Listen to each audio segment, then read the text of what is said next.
So the attorneys are already making some statements right now, some introductions. The judge is on the bench as well. That's Scott McAfee, who I will remind you is up for re-election in Georgia in 4 months' time. Newt Gingrich joins us now. Newt, listen, you used to live in Marietta, Georgia, representing Cobb County, just north of Fulton County.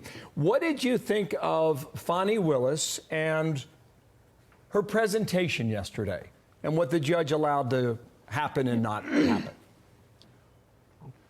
You know, there's an old saying that a lawyer who represents themselves has a fool for a client. She should never have taken the seat like that. And if she was going to be up there, she should have been relatively meek, relatively compliant. Remember, this is not a jury trial. This is all about that judge. And I don't think she earned any points by being as aggressive and as angry. Calista and I were listening at one point yesterday afternoon on the way home, and the level of her anger just came through with extraordinary clarity. So we'll see what happens today. You know, this is also, though, a reminder that the people who have taken on Trump, whether it's the New York prosecutors or Washington or Atlanta, they're all basically not very competent people, because a really responsible, competent district attorney wouldn't take these cases.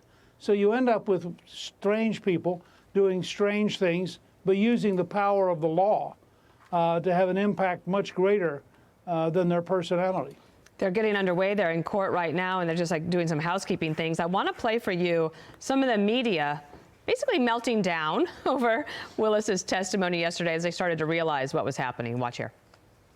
This is epic. This is monumental. It's a huge deal. I can't overstate it. It was obviously a tough day for Fani Willis. She came in a little bit hot and emotional. The only person who really benefited here was Donald Trump and the other defendants. What's mind-blowing is that these searing, probing questions into the personal life of Trump's prosecutor could possibly sink that case. If he, in fact, disqualifies her from this case, Lester, then her entire office is removed from the case. And Newt, you don't usually see that kind of unanimity, but you had it yesterday.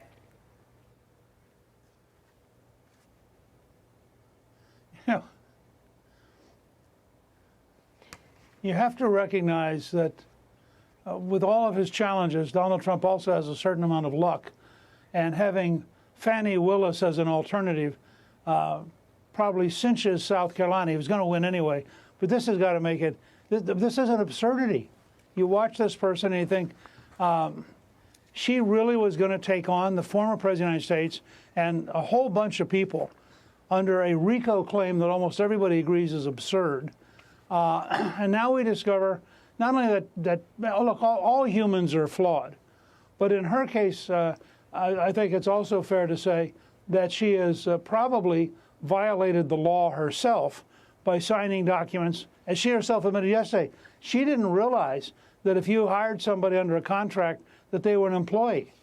I mean, how could you have gotten through your first year of law school and not understood that when you hire somebody, even if it's by contract, they're an employee? It's this kind of stuff where people are going to look and say, this is the person who is going to try to destroy Donald Trump.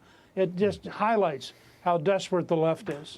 I'm Steve Doocy. I'm Brian Kilmeade. And I'm Ainsley Earhart. And click here to subscribe to the Fox News YouTube page to catch our hottest interviews and most compelling analysis.